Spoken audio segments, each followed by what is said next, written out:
G'day everyone. In this video I'm going to be taking the integral that I covered in my most recent video, which is the integral that we have here, and extend it slightly using Leibniz integral to allow us to be able to handle a different class of integrals. So you'll see here with the integral that we have, which is the integral from negative infinity to infinity of e to the ax over 1 plus e to the x, which we in the previous video derived is equal to pi over sine of pi a, and that holds for values of a that are between 0 and 1. Now just to be 100% clear, this was a question that was given to me and this was the restrictions imposed. It actually extends outside of values between 0 and 1.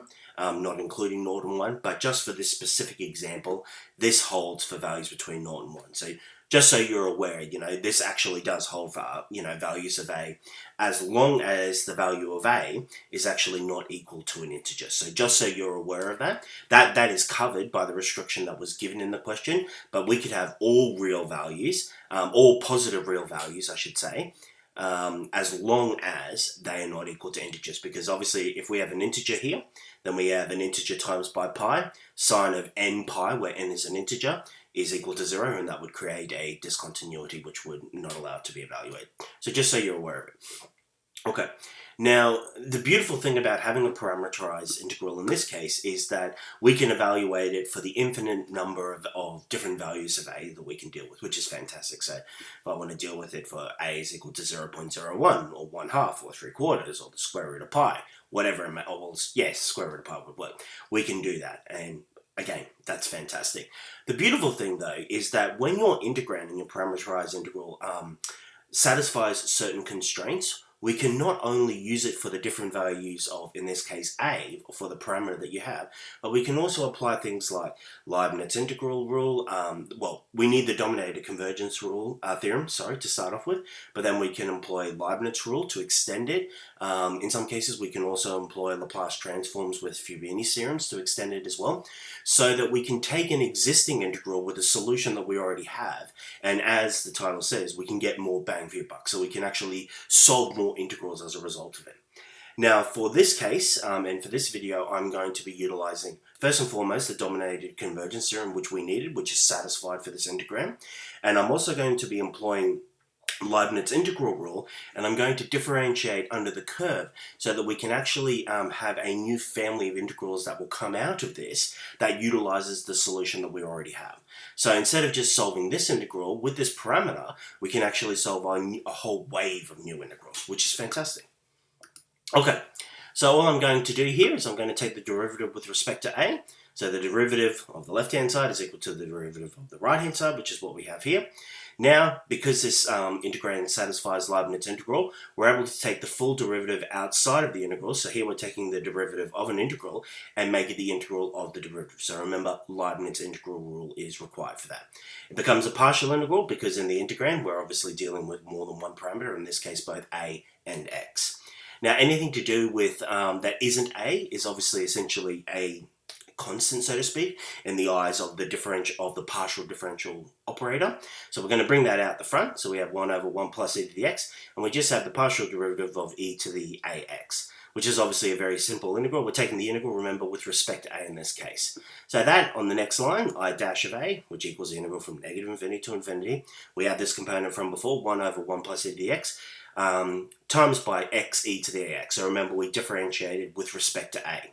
And so therefore, bringing it all together, the integral from negative infinity to infinity of x e to the ax over 1 plus e to the x dx is just equal to the derivative of I of a, which we had before, that we derived in the previous video, is the derivative with respect to a of pi over sine of pi a. So by taking this integral and the solution that we have, if we differentiate both sides, and again, because Leibniz integral is satisfied here, we can differentiate under the curve, we can now solve this integral as well, which is, again, great. We've got another integral as a result of being able to extend our former integral using Leibniz integral rule. So let's say I was to take the derivative again. So we take the derivative of the first derivative, which is the derivative as we have here, from negative infinity to infinity of x e to the ax and 1 plus e to the x. Again, applying Leibniz integral rule, this becomes the integral of the derivative, which is what we have within here.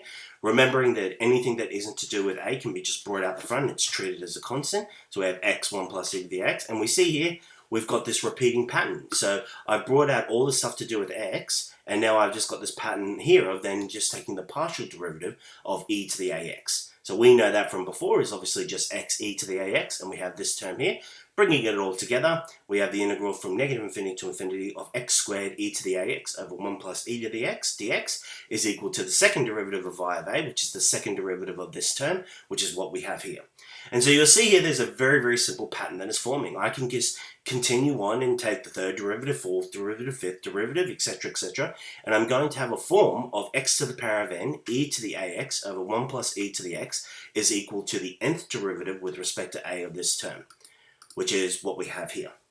And so now we have this new classification of integrals. I should have probably called it Jn of a, which is the integral from negative infinity to infinity of x to the power of n. Remember, in this case, x is a positive integer. A positive integer that can be 0 as well, because obviously that's when we have I of a just on its own. Which becomes x to the n e to the ax over 1 plus e to the x, which is the nth derivative with respect to a of pi over sine of pi a. And again, for the question that I was given, the restriction was that a was between 0 and 1, but that extends outside, and it's just as long as a is not an integer. Okay, so yeah, just a very short video this week. I've been very, very sick. I'm still actually getting over the flu, so I apologize that I haven't been uploading much. I hope to upload about 3 or 4 videos by the end of the week. I hope you've liked the video. If you have, please like. If you like to see more of these videos, please subscribe. If you have any suggestions or requests or any critiques of any manner, please comment or send me a direct message. And if I'm able to change things and I'm able to solve the integral that you send through, I'll do up a video for it. And yeah, that'd be great. Otherwise, I look forward to seeing you in the next video. Okay, bye.